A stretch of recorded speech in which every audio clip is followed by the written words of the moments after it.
It is the Sunday night edition of the PFF Forecast, the post-Week 11 edition. We've got a lot of things for you to react to, so let's rock. Okay, the first thing. You know what the first thing is going to be. What's that? The Falcons? No, I'm not. They don't deserve to be first in anything. True. It's the other side of this.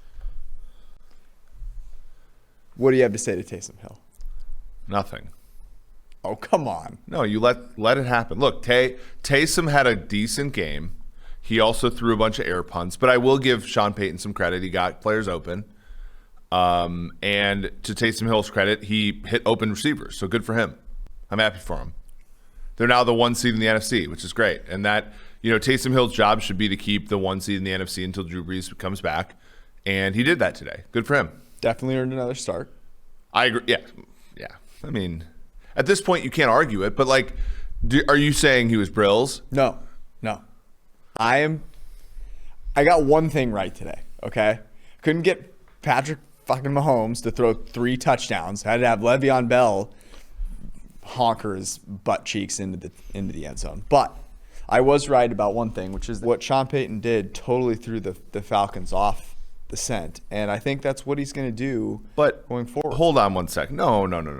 No? Stop it. You got to give Sean Payton some credit. That game wasn't about the Falcon. The Falcons' failures in that game were not their failures on defense. I know. I'm aware. Do you understand how much mental resource was spent on figuring out what Taysom Hill was going to do? I mean, so Matt Ryan was. This is the most Falcons thing on the planet. I believe that Taysom Hill had nothing to do with Matt Ryan going 21 of 40, including no plays, 2 interceptions, 1 Big Ten throw, 2 turnover-worthy plays, 3 drops, 8 sacks.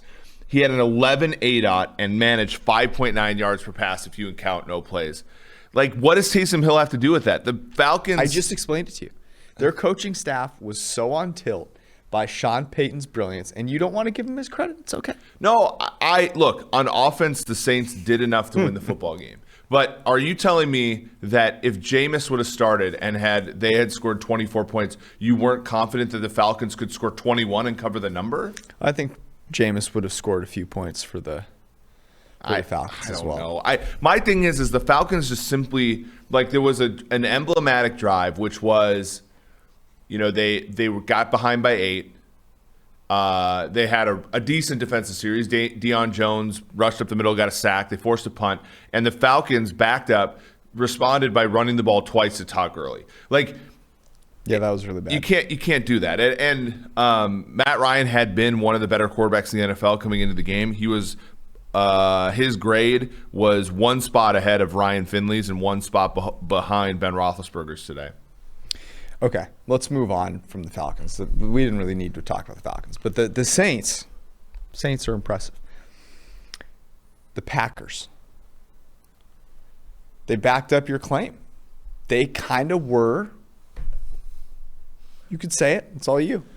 Well, you nailed it. I think that the Packers can beat most of the teams in the NFL relatively easily. But I think when they step up in class.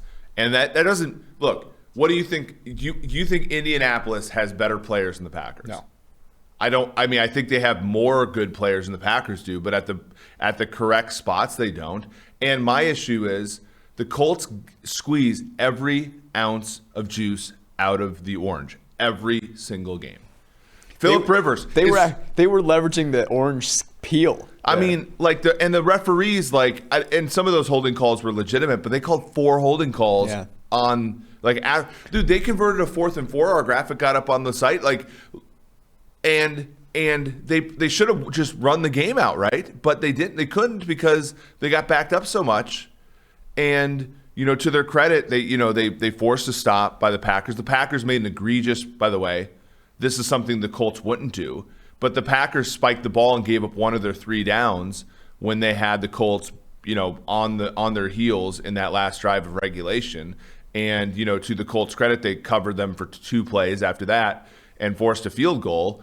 But that's what's going to make the Colts a tough out. They're not good. Like their quarterback's not good. Their receivers are fine. Their defense is good enough, but like they're going to win games they shouldn't win, and I don't think they should have won today.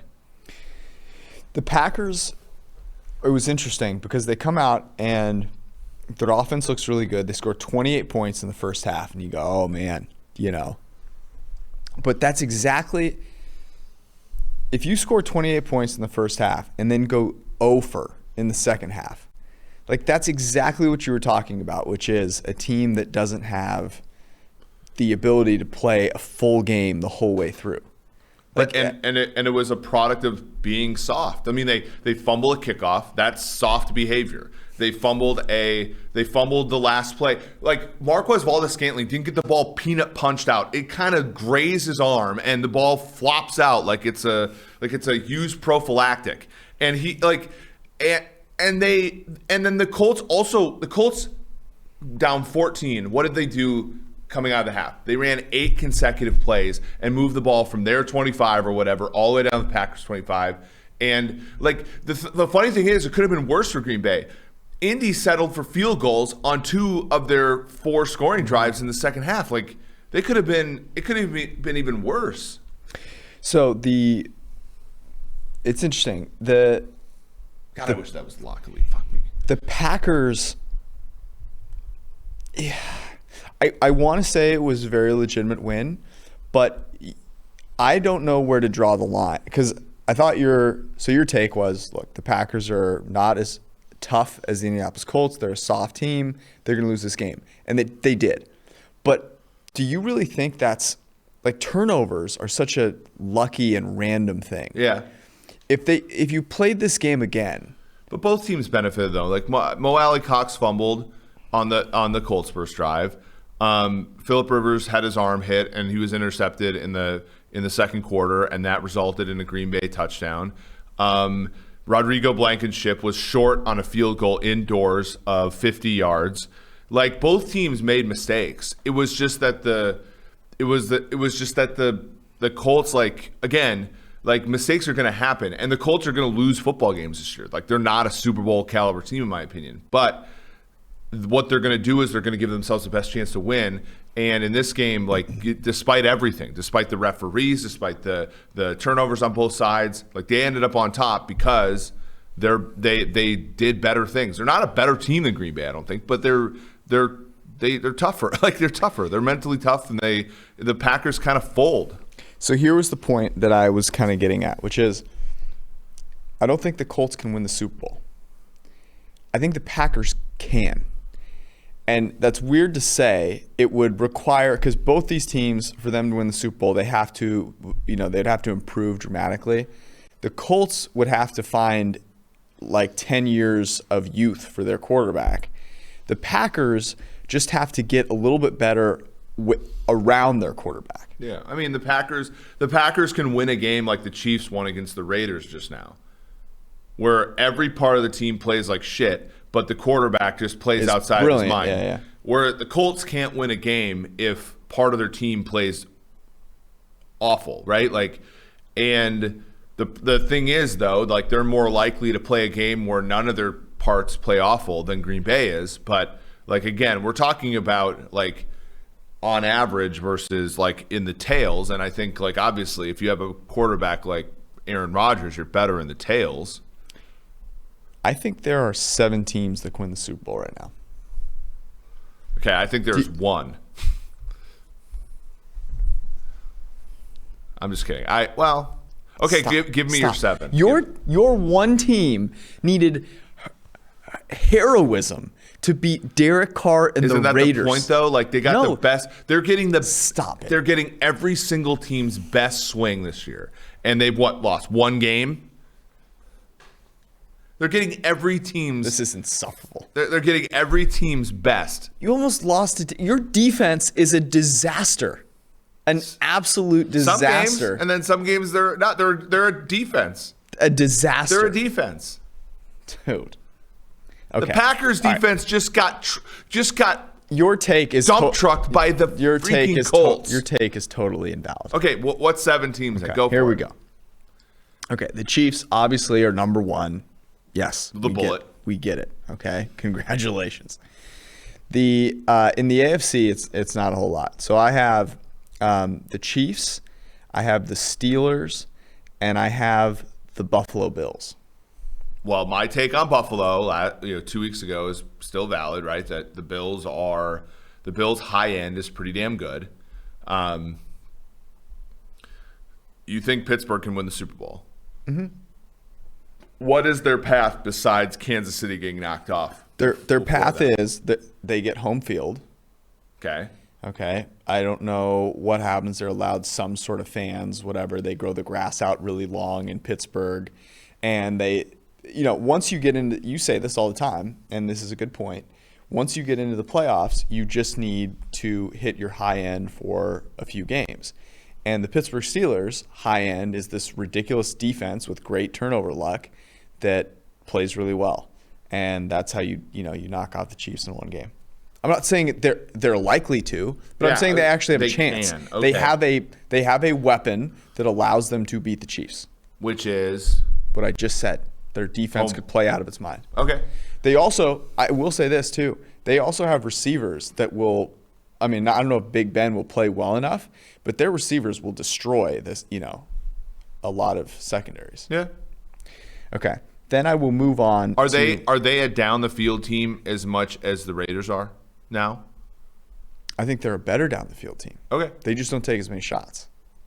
Actually, against the Chiefs, the Raiders take shots. Against other teams, they don't. Yeah. But they have better receivers than the Raiders do. The Raiders have Darren Waller, a top 3 tight end, and they have guys who I think are good deep threats. They're not great. Who? Nelson Aguilar? Yeah, and Ruggs is taking the top off the defense. Ruggs has made a difference for that team. I agree. But Deontay Johnson, Chase Claypool, Juju, and James Washington, but I don't think they're better. down the field guys. Eric Ebron's garbage, and then so Chase Claypool is absolutely roasting dudes down the field. Okay.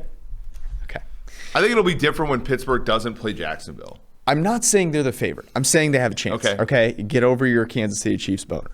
Moving on to the NFC. The Saints, the Seahawks, the Packers, and the Bucs can win the Super Bowl.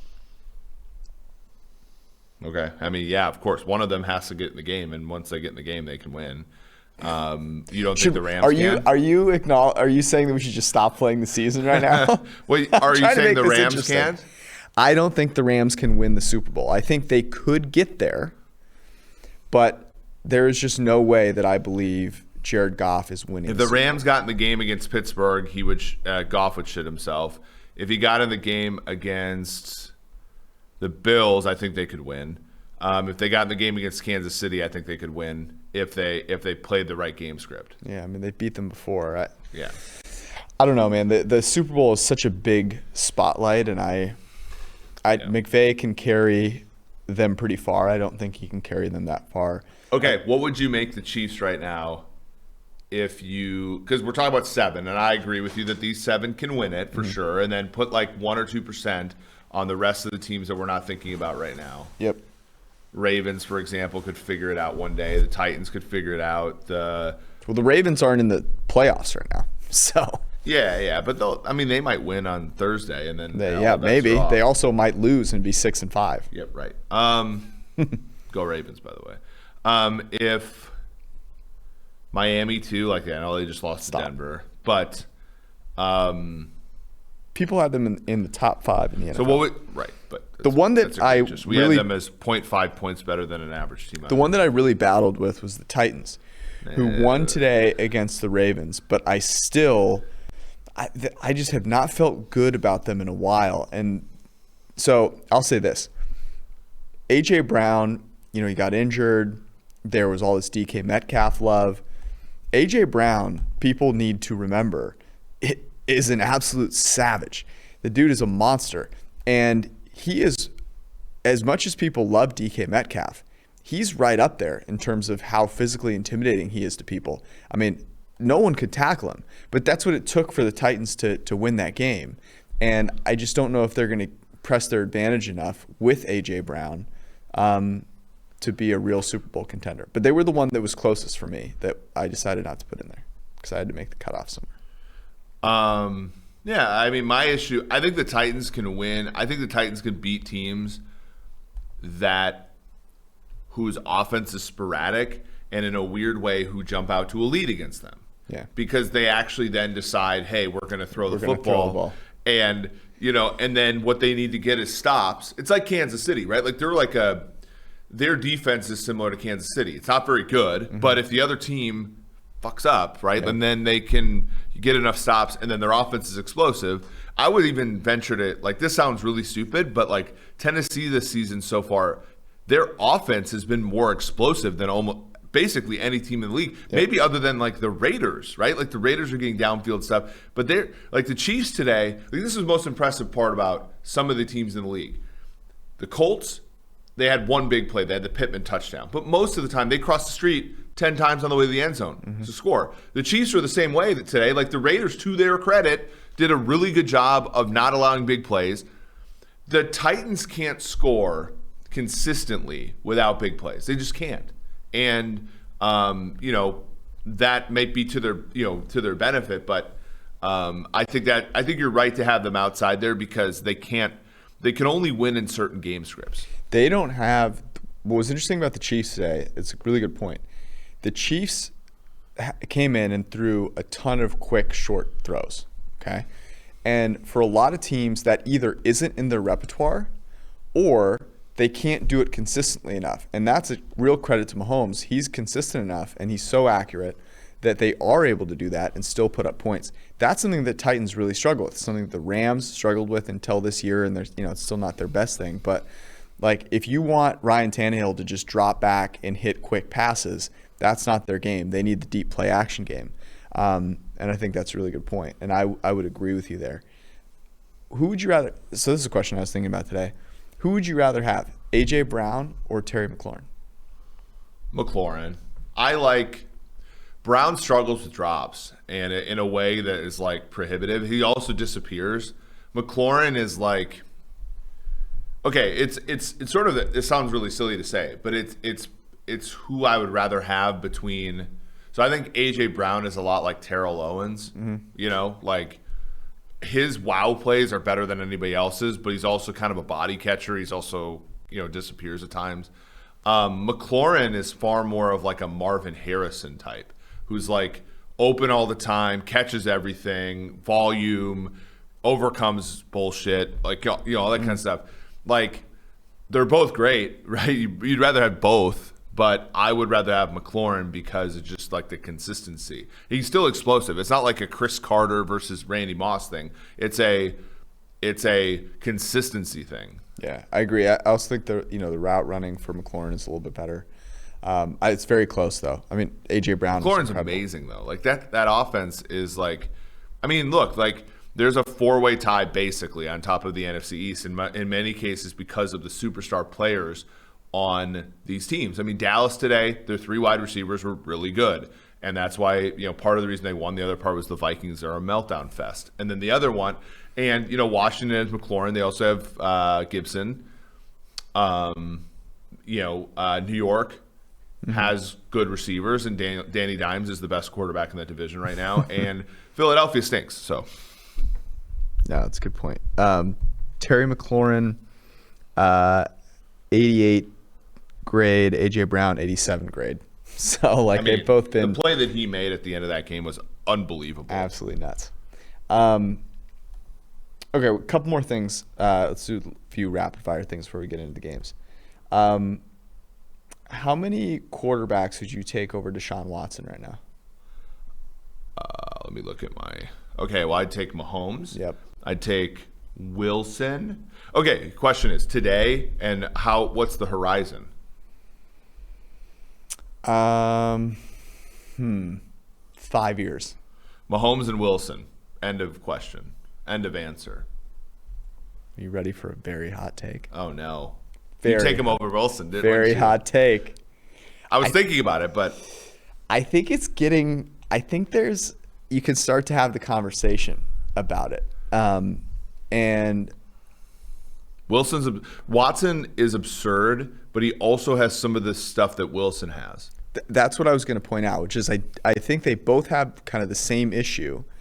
But Watson is getting closer to closing the gap. And the problem for Watson, the difference why I think I would still take Wilson over Watson right now, is that Wilson's ability to throw the ball down the football field is just absolutely insane. However, Watson has a little bit more escapability. I also just enjoy him as a person quite a bit more, he seems cool. which makes it really tough. He's also working with way less than he's working with garbage. I mean, absolute garbage. Watson has been asked to put the team on his back since he came into this organization. Wilson, it was interesting. Wilson had a lot of things to really help his record and everything look really good. Now he's still an amazing quarterback. But my point is just that Watson has come in and gotten the ass end of everything in Houston. And you could make a legitimate argument that you're taking him over Wilson. I think Watson led the league this week in big time throws with 6 against the Bill Belichick's defense. We talked about that on the show today, right? Where I said, the Romeo Crennel thing matters. Romeo Crennel relative to Bill Belichick, but the difference between Cam, who's a good quarterback, and Watson, who we're talking about as the top 3 quarterback in the league, is immense, and probably to a lot of the questions, people are like, okay, is it Belichick or Brady? It's probably Brady, right? Because we see coaching. Andy Reid was a terrific coach before Mahomes, but now it's just stupid now, right? And Watson, think about that. He overcame a really good game by Newton, right? Cam had a good game. Demir Bird went over his toes, as we said, and Watson was terrific, and he still had 2 drops, all this kind of stuff. Derek Carr, by the way, second this week in big time throw. We people say we don't give the Raiders enough credit. The Raiders were terrific tonight, and they deserve a lot of praise. He had 5 big time throws and 4 drops. His team had 4 drops. Derek Carr would be the MVP if he got to play the Chiefs every week. I mean, look, there's something about him when he plays the Chiefs. It's weird, and it's only happened recently because he's been basically ass against them, other than that one Thursday night game 3 years ago. No, he was on the money. Mayfield, by the way, 28 dropbacks, 4 big-time throws, just 12 completions all game. It's kind of weird. That game was rough. I switched my pick to under because of the weather. It was smart. Would you take Watson over Wilson for the just building a team outright right now? If it was agnostic to the just going forward. Yeah. It's tough. I think Wilson. If we run back the redraft the NFL right now, you're going Mahomes 1. Yeah. And then you're up at number 2. What do you do? It's so hard, man. I'm going to back. I'm taking Deshaun Watson. Okay, well, I'll take Wilson just to be on the other side, but it's close, man. What I don't want to do is I don't want us to gravitate towards this Wilson thing because he's had a little bit of a setback over the past few weeks. He's still tremendous. He's got more to work with right now, and he's more of the story because they're winning. Watson's team being 3-7 is one of the reasons why he's not getting any attention. But and I think that's what what I was kind of trying to get at was hey, can we have some appreciation for Deshaun Watson, even though his team is so bad? What do you think that the Houston Texans have to do to make this thing better for him? Because I would say Cooks, Stills, Fuller, the tight ends are all playing well. They're not dog shit. It's just it's just different now. The defense is bad. The coaching is not as good. All this kind of stuff. And they've gotten bad variants. They lost a close game to Pittsburgh. They lost a close game to Minnesota. They lost a close game to Cleveland. They're not that far away, really, interestingly. Can I tell you what they need to do? And it seems really simple, but it's so hard because people try to find this. They need to get a really good coach. Yeah. They need to get a really good offensive coach. They need an Andy Reid, a Kyle Shanahan. Brady. Thank you. Arthur Smith could help. They need a Joe Brady. They need a Joe Brady. Here's why Eric I like Bieniemy, maybe. Here's why I like Joe Brady or Bieniemy over Arthur Smith. And maybe this is just Arthur Smith playing with Ryan Tannehill. But as you said, their offense is not as diverse. They run the ball way, way, way too much. And what Joe Brady did with Teddy Bridgewater, what Eric Bieniemy has done with Andy Reid in that offense would both be ones that I would favor. But I just think that's the missing piece. Mm-hmm.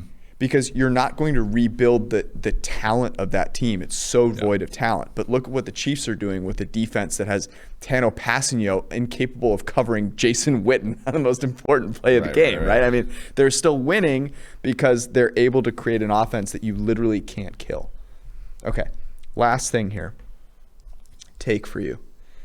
The Joe Burrow injury was absolutely disgusting and awful. Yeah. I have a little glass half full.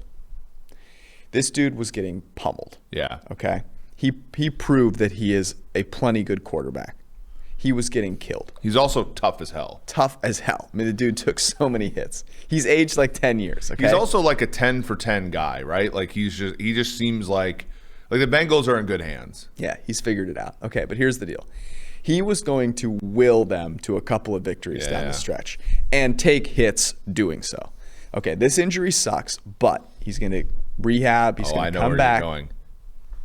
Penei Sewell. They are going to actually. I have even more galaxy brain here for you. They are going to get a quarterback pick. Oh, and they'll trade it, and they are going to trade it. This is the year to have one. Imagine if the Jets somehow win a couple of games. Okay. And they get the number 1 overall pick. And this brings me to my question: if they get the number 1 overall pick, what do? They trade out of it. But here's the question. If they get the number 1 overall pick, they're more than likely hiring Joe Brady. What are you getting for the number 1 overall pick? Well, it depends. But I mean, you're getting this year a lot. Yeah. I mean, when has the number 1 overall pick been more coveted? Andrew Luck?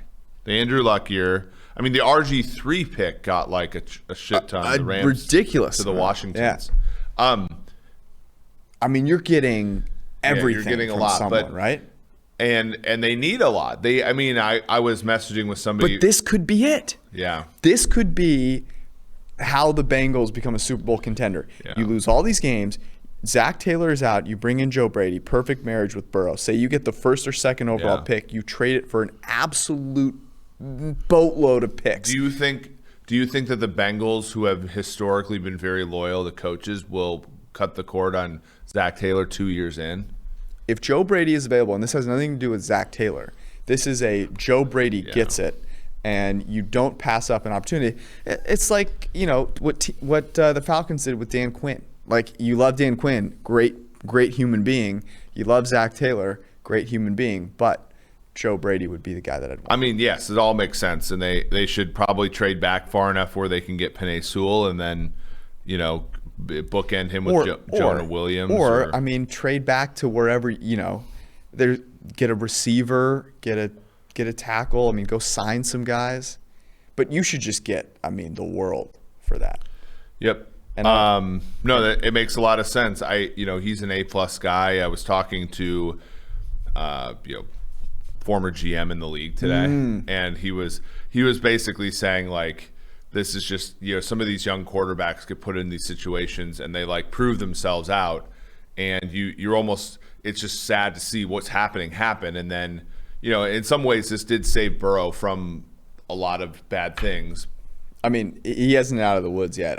Apparently he could have had like a tibia break too still. So, I mean, his athleticism was a big deal. I mean, his arm strength is still somewhat of an issue, but we've seen you can get by with relatively weaker. Some of the best quarterbacks in the league have weaker arms relative to, the Mahomes. His mobility was real though. I mean, the Bengals have a lot of holes. There are some pieces that they have, but they also have a culture issue. I mean, look at Carlos Dunlap in the game for Seattle. Was an amazing football player, really, and the Bengals didn't see a reason to play him this year. It's crazy. I don't know. They need a reset, but this might give them their chance. Yeah. Okay, you ready to rock into Week 12? Yeah. Let's do it. Let's start with Thanksgiving. Ooh. And this is great because the first 2 games are so bad that the only way that you can enjoy them are betting on props or one side of the game. Plus, we get Deshaun Watson in the early one. Deshaun Watson and the Houston Texans traveled to Detroit. I can't read the Detroit Lions name without laughing, and they're so bad. Before the Lions got demoted to the XFL. I had the Lions as a 2.5-point underdog at home. By the way, in the pregame show, Sam gave me a lot of shit. Yep, for Phil Walker for saying that Detroit was not the side to empty out your bankroll on today. Because, not to fade Phil Walker. Yeah, exactly. You're right. I guess that Detroit would be 2.5-point favorites. Oh, I feel like that. I feel like that was fine. What did you have? I had them as 2.5-point underdogs, and that's where it is currently. In fact, well, it's 2.5. I mean, if you want to lay it with Houston, it's plus 100, which is interesting. Oh wow. Seems like a bet I kind of want to make, actually. Yeah, I'm kind of with you there. I mean, they didn't score against a. Dude, I mean, Panthers is Patricia team the coach tomorrow? I mean, probably. Well, yeah, because it's a short week. But I like that. There's no way this team is in a good they're place. They're just dead. Yeah, and like Crennel, did I not talk to you about Crennel? You did. When I didn't believe you. He was 2-1 with Kansas City, got the job, right? Like, had a crap year. He was the good luck Chuck, basically. Okay. Remember when I got made fun of for saying that the football team should take Tua and then the Lions should take Tua? Yeah. Yeah, this is why you maybe invest in a quarterback, even though you don't think you need one. Right. All right. Okay. Washington, Dallas. I said so the look ahead was 1.5 or -1 for Dallas. I said Dallas -2.5. I said Dallas plays okay. It isn't. Well, go ahead. I had 2.5 as well. Dallas by 2.5. Dallas is -3 now. It's basically even money, so you can think about it as 2.5 ish. Dallas lost or it got blown out by Washington football team already. Yeah, man. The best part about this game, as somebody who has a decent amount on not Eagles, is that one of these teams wins. 99% of the time, one of these teams is going to win this game. So, and have a command. Whoever wins this game is going to be in first place in the NFC East. True. Certainly, there's no way I'm buying into Andy Dalton now. Not after a victory. Well, not -3. You're not laying with Dalton. No, absolutely not. You lay with dogs, you get fleas at this point. You're kind of excited to watch the receivers in this game. Obviously, Terry McLaurin and CeeDee Lamb. And then, I don't know, Alex Smith? Alex Smith keeps both teams in the game. Baltimore-Pittsburgh is the nightcap. This one is good. I'm very interested to see what you had this one. I said Pitt would be -2.5. I said What? And I said you thought Pittsburgh would be less than a 3-point favorite. And I said Baltimore is sluggish against Tennessee, which actually happened. The look ahead was Pittsburgh -2. Okay, I had Pittsburgh -4.5. It is Pittsburgh -3 -115. Okay. I can't lay the points with Pittsburgh. Like, I don't think they can extend like against bad teams. And granted, like, I don't know if the Ravens have a good offense anymore. Like, it's really unclear to me whether the Ravens are good anymore. But I think this number is probably right. Yeah. I got a little caught up in the Pittsburgh narrative, I think, when I was guessing this line. And I thought Tennessee, I mean, we talked about this on Saturday night. I really like Tennessee against the money line or on the money line. So, that was kind of where I thought this would be. But I figured on a short week, Tomlin gets a lot of credit. And I was nervous about what Lamar Jackson and this offense would look like. And to be perfectly honest with you, I don't think it's going to change a whole lot in 3 days, right? That's also got to be taken into consideration. Like, they're not, rejiggering everything in 3 days. Yeah. So, I don't know. I'm not dying one way or the other, to be honest with you. What's the total in this game? Let me look. 46. 46 seems right. Yeah. I thought maybe it'd be really low. If it got out to 3.5, would you? I would take Ravens. You would take the Ravens. Yeah.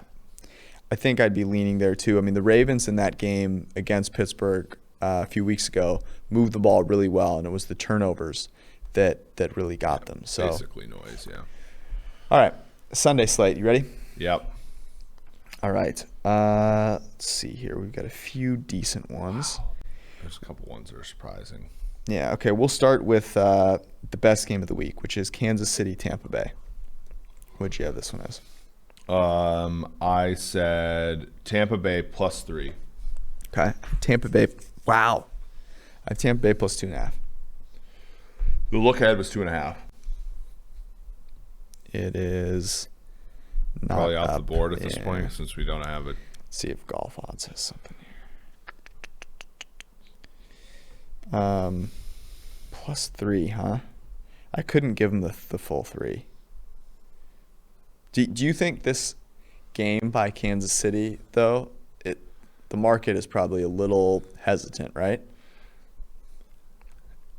Would it surprise you if I said that the Raiders are Kansas more City. able to exploit the Chiefs defense than the Than Bucs? the Bucs? It would, just because I think that the Bucs have better receivers. I mean, period. So, the look ahead was 3 before Sunday night. Yeah, I don't think I can bet a side either. Anyway, It's interesting. The Bucs will. I'm very interested to see how they play against Aaron Donald, without the interior of the offensive line being intact. But the way that you can beat the Chiefs by exploiting the middle of the field, I think Gronk can have a lot of success against them. He did before. They don't have anyone that can cover those guys. I don't know, man. In Tampa Bay, I'm not betting against Mahomes, but cool. Yeah, I don't think. It's just a layoff. It's a game to figure some things out. I mean, if you're it's a game for me to bet on Mahomes prop again. If you're a Chiefs fan, you hope the Ravens go into Pittsburgh and win, and you hope that game is for all the Tostitos. True. In the AFC. Arizona goes to New England. Kyler Murray versus Cam Newton. I had the Patriots favored by 3. I had the Patriots favored by 2.5, and we might bet this one then because wow, Arizona's laying 2.5. Oh, Now they have baby. the extra rest. Yes. They have a possible motivation issue for the Pats because it's over for them basically. No. You think Belichick's like, fuck this? I'm making it into the wild card come hell or high water. Or this Kingsbury guy, Okay. he has a better house than me. I want to be careful here because this seems so obvious. There's no total or anything up there. I don't know why. I mean, Murray's shoulder, right, on Thursday night was kind of an issue. he finished That the game. might be why the total's different here. There's no way he's not playing in this game. Okay, let's put this one down as a maybe. I mean, I think it's ridiculous that New England is not the favorite here. Cam played well. I think Cam is playing good football right now. Yeah. Mm-hmm. Okay, next game. Tennessee, Indy. This one is in Indianapolis. Yeah. By the way, do you say in Indianapolis? I always feel like I'm missing the right word there. At Indianapolis is wrong No, as well. in Indianapolis is fine. It's just weird. Okay, here's an interesting one. Look ahead was 4. Uh-huh. I said Indy -3.5. That's what I said as well. And it's Indy -3. This Really? feels strange because Why would it lose? I think the people think that the Titans' victory over the Was that Ravens much more was impressive? very impressive, less fluky than Really? Indy's like turnover induced, all the shit we were talking about at the beginning of the show. I disagree though. I mean, not that I want to lay the points with Indy, not that I think you can lay points. Like I think the underdogs in these games are better, right? Because I can't see Rivers extending against teams like that. There's right? no total up for this either. Bummer. Is that because Rivers got hurt in the game? Like he was replaced a number of times by Brissett, and a couple times because I think we're tactical, but a couple times because he was actually banged up. So maybe Dude, Brissett had a QB sneak for like 8 yards. Jacoby Brissett was actually kind of fun out there today. Yeah, actually. he was. Yeah. He'll have a job in this league for so long. He seems like such a cool cat, and then he's like a good backup with some legs, right? Like that gets you. That's how like Tavares Jackson was in the league for like 10 years. No, absolutely, 100%. All right. I think that's it for like great games. We'll move on. Yeah, it should. So the Indy Tennessee game is for the AFC South, right? Because if Tennessee wins, that is even, right? And I think that Tennessee has an easier schedule moving forward. Let me make sure. You can look at this at pff.com.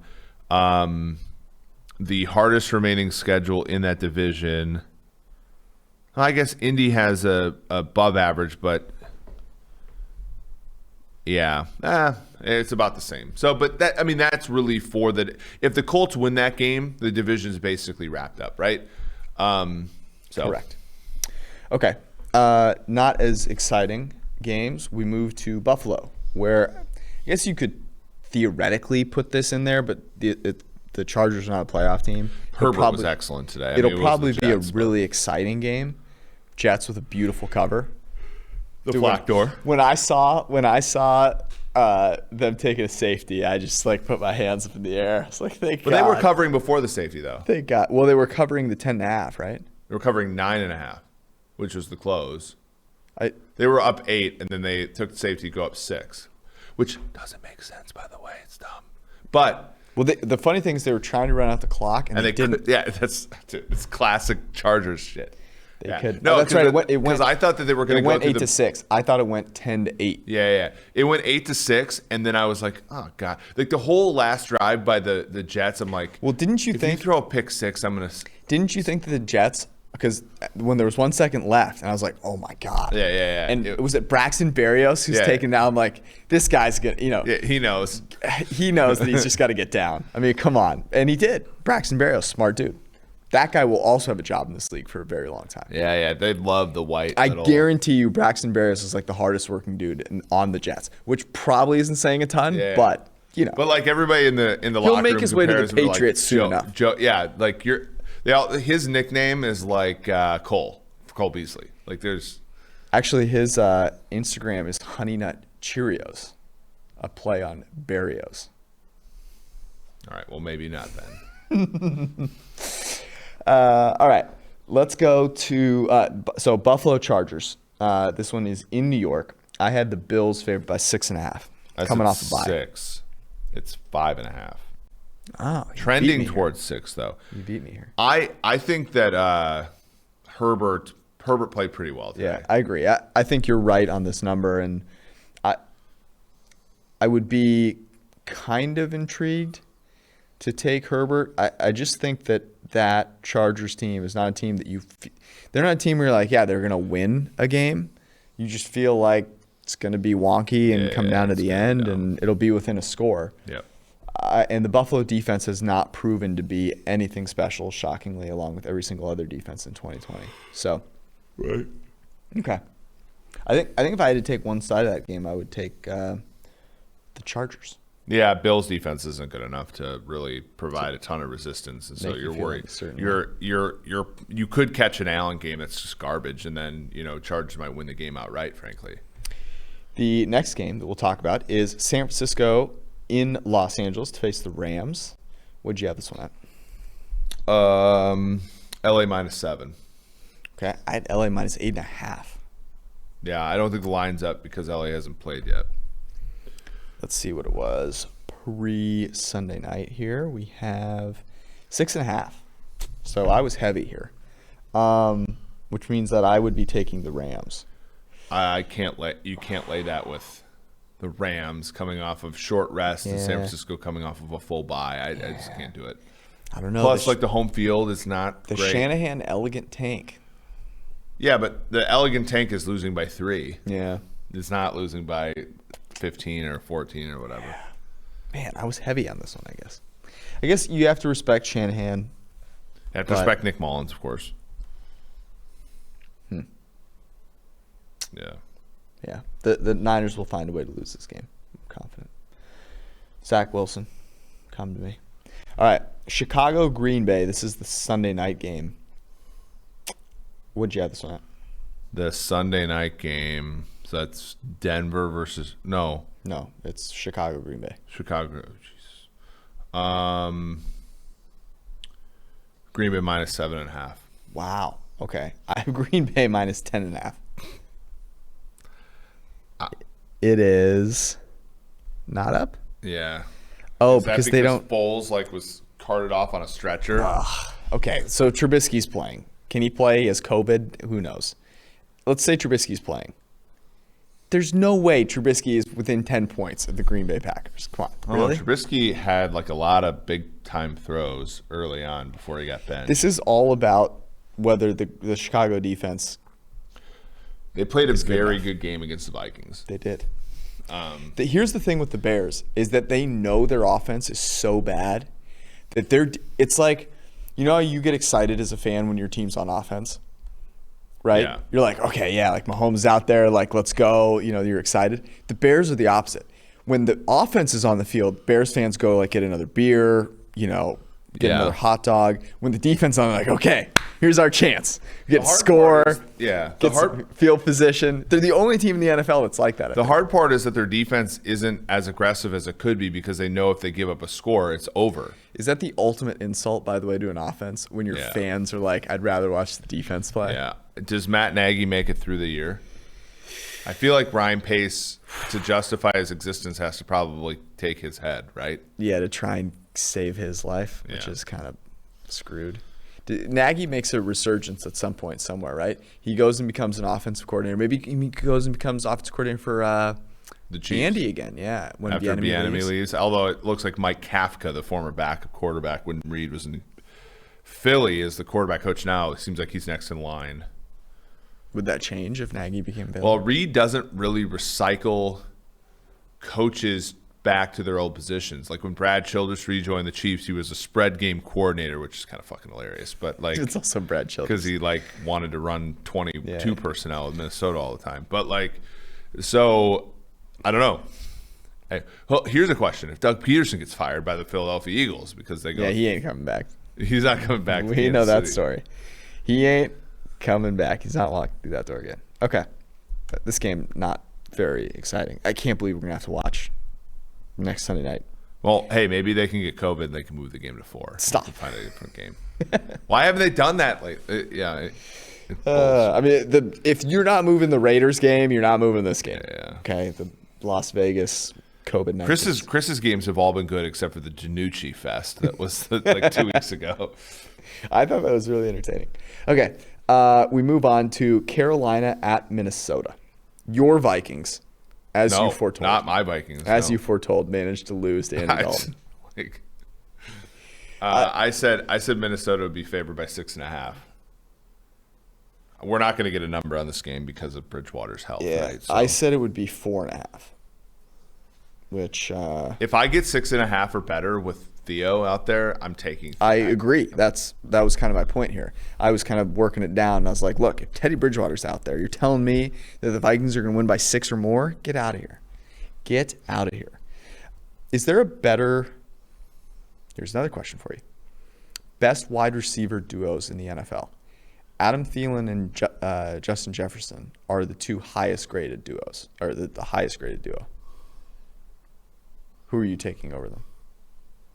That's a good one. Thielen was amazing today. Thielen's ridiculous. Also, by the way, Vikings fans, Justin Jefferson did not produce today, and you did not win. Funny.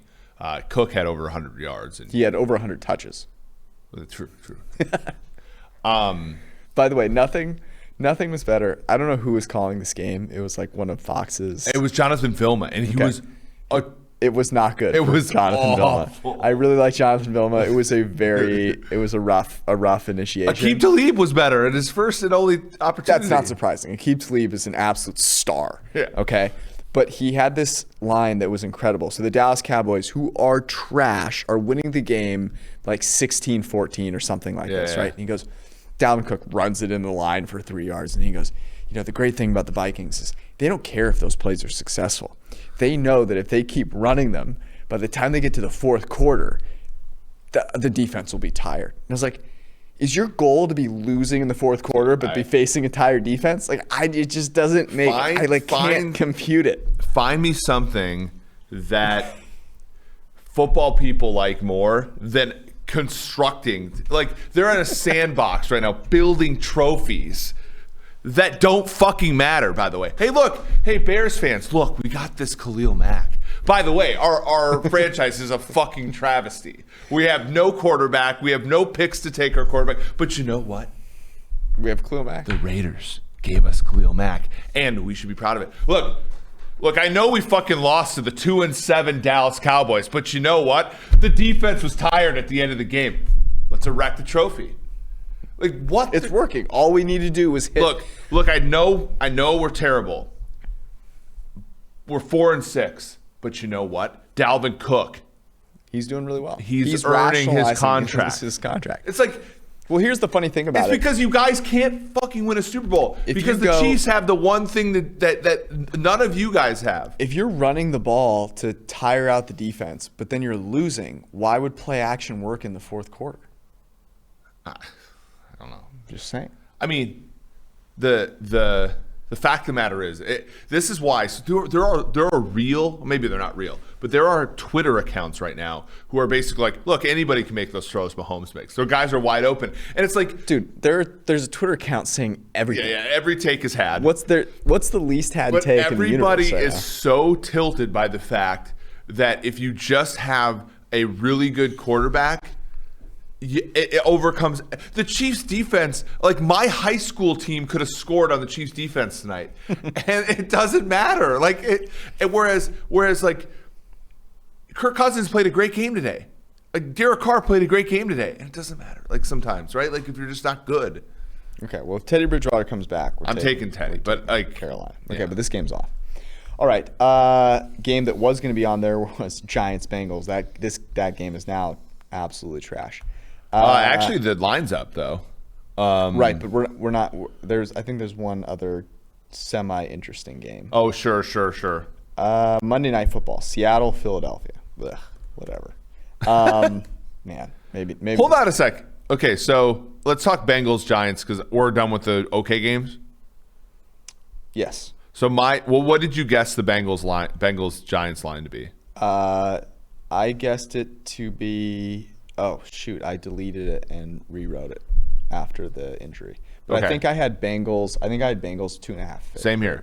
So it's currently 4.5. Okay. The Giants are laying 4.5 on the road in a 2020 game. I understand Ryan Finley is a thing. I don't think though that an NFC East team should be like. Look, the Dallas Cowboys are not even favored by 4.5 against another NFC East team. By the way, the listeners will appreciate that you were yawning 5 minutes ago. I brought up that the Minnesota Vikings are trying to establish the run, and you have second win exercise equipment over here. An absolute awakening. Okay, let it be known. This is the problem. The Cincinnati Bengals had literally nothing to play for this entire season. The only thing they had to play for was that they had a quarterback. They no longer have a quarterback. This is going to be an absolute disaster. I don't think so. I mean, I'm not betting it. Are you interested? Okay. Do I get all 4.5 points?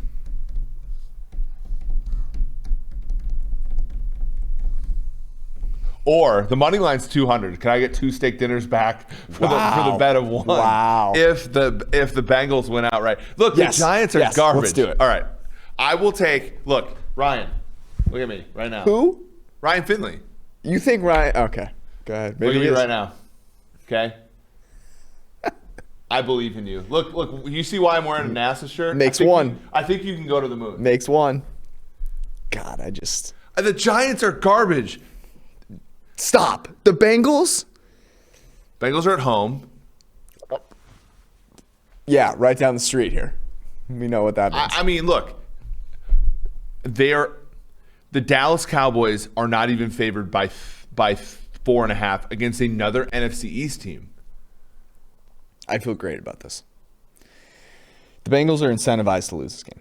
Okay. The Bengals are already the 3rd overall pick. Right. But a win would really hurt that. Sure, true. But Zach Taylor is incentivized to win because it's not guaranteed that he'll have a job anymore. Yeah, well, maybe he watched your speech to Ryan Finley, and that'll... All right, let's move on to Seahawks-Eagles. Has there been... Okay. More depressing season, the Falcons or the Eagles? Oh, because we knew the Falcons were going to be trash. Did you? I kind of thought the Eagles would I mean, I have a decent amount of Eagles under for sure. Yeah. But like I didn't have bet some football team over. I didn't bet any Falcons over or under win total. I thought 7.5 was a perfect number. Whereas I sort of thought the bottom. Brandon Brooks got hurt. Yeah. Left tackle Andre Dillard got hurt, and then Jason Peters came back from the dead. Carson Wentz is also kind of trash. What did we talk about today? He has irreducible bullshit in his game. Dude, it's 20% of his plays are negatively graded. You can't win. If you were the GM of the Eagles right now, what would you do? Like, you're Howie Roseman. What are you trying to do? Lose out. How do you do that? Do you tell Doug Peterson he'll be back? No, you keep playing Carson Wentz. That's the best way for them to lose out. I'm sorry, he sucks. Put that on wax right there. That's beautiful. Okay, I had the You Eagles. don't put Jalen Hurts in because he might win you a game or two. Yeah, he might Taysom Hill that shit. Okay, I have the don't besmirch the good name of Jalen Hurts. Jalen Hurts was. I hope that Sean Payton plays Taysom Hill even when Drew Brees comes back and takes Steve Young Jr. all the way to the Super Bowl. Jalen Hurts took two separate college football programs to the BCS college football playoff. Taysom Hill was like a 500 quarterback in Provo, Utah. You bring up a really good point. The Sooners have not been as good without Jalen Hurts. Bama. Maybe it was Jalen Hurts the whole time. You make a good point. Okay, what do you have the spread of this garbage game in Philly +6. I had Philly +6.5. It's Philly +5, which was the look ahead. I thought Philly was going to lose today, so I bumped it up a little bit. I understand Seattle's defense is awful. I think Seattle is going to pick off 4 passes on Monday, and everybody's going to be talking about the resurgence of the Seattle defense because they played okay against Arizona and they played okay against Philadelphia. We're going to be talking about how defense doesn't matter and it's just who you play, and it's going to be tough weird. This is a tough one. I do like this one, but that is a big number to be laying on the road. Yeah. They do have some fans there because, of course. No, Philly. Oh, yeah. Yeah. They have to have fights in the stands or else they don't get to keep the Lincoln Financial name. Oh, gotcha. Do they throw snowballs at Carson Wentz in this matchup if there's snow? Maybe. Yeah. Yeah. Seahawks 2-0 last year in Philly. True.